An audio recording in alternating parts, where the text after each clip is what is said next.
Check out highlights of our March 2010 interview with former WWE Tag Team Champion Eugene Dinsmore.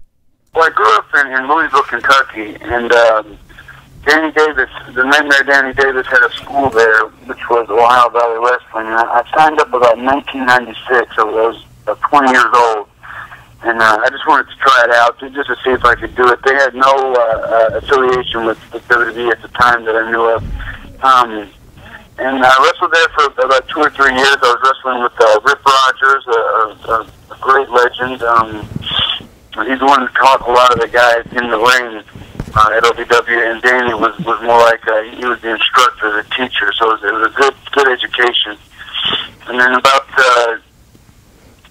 1997, I got to do a little bit of the old USWA territory out of Memphis, just a very little bit. 1998, I worked a couple shots for WCW, and then eventually I got signed to a developmental contract in 1999, based in Louisville, and I wrestled there until 2004, and then that's when I presented Eugene, and that's when Eugene started. No, it actually worked out in my favor, I think, because the WWE was sending prospects to Louisville to learn how to get trained. Guys that they saw that they thought could be superstars, they would send them there. Guys like myself and Rob Conway were already there, and I'm not going to say that they didn't think they could use us, but we weren't their first priority. That's what I feel. Not in any bad way, but just because you guys were home. So you guys were like homegrown OVW talent, as opposed to them approaching you and saying, "Hey, you want to go to OVW?"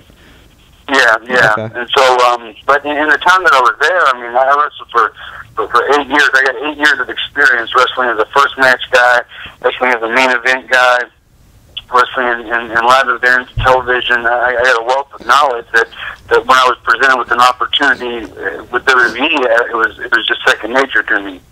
Some of the guys that got pushed through a bit faster didn't get a chance to absorb all the information, and then when they were given their opportunity, they didn't have the tools necessary to succeed. Oh, cool. Cornette was fantastic. He taught me so much in this business. I really credit Danny Davis, Jim Cornette, and Rip Rogers, because each three of them taught me so much, but in a different aspect of the business. And then working with Jim was fantastic. Well, I mean, I wrestled probably everybody that came through there, but without a doubt, I was linked with Rob Conway for the entire 8 years that I was there, but also liked wrestling Doug Basham and Danny Basham, a.k.a. The Damage. Eugene was something I came up with, and it was just a mixture of, like, a kid's character, over-the-top entertainment, a little handsome Jimmy, put in there, how do kids react? How do kids, what do they find funny? What do they find, different situations? So, I really didn't know. I didn't assume. No, I didn't think it would do what it did. But I was put in a lot of very fortunate situations. I was placed with a lot of great talent, and it was just I was just a piece of a bigger puzzle. Mm-hmm. But I was just blessed to be there.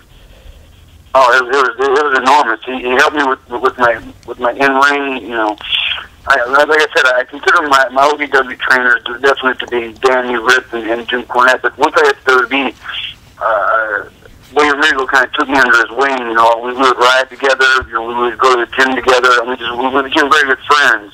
And he helped me, in ring, out of ring, just taught me how to be a distinguished gentleman.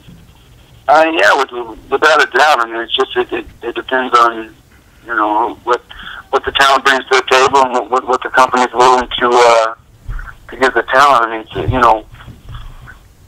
somebody said that a 30-second spot on Raw is like, costs like $150,000. Mm-hmm.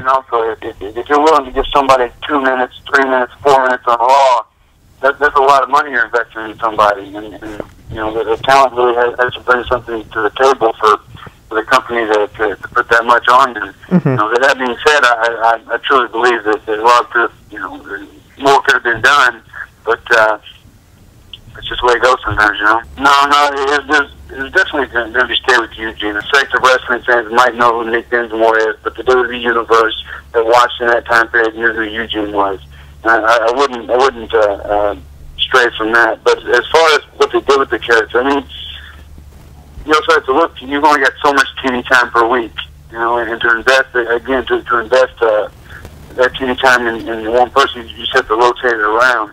You know, I mean, I was hired from 1999 to 2007, and that's a lot longer than most people. I'm building a bomb shelter for the 2012 Armageddon that's coming, December 21st, 2012. I'm stockpiling food and gasoline and automobiles. So that's what I'll be doing. No, I'm still touring the world as Eugene. I'm on Facebook, the letter U, Gene, Dinsmore, Dinsmore. I got the Facebook, the MySpace, the Twitter. So if you would please let everyone know that that's the place to go.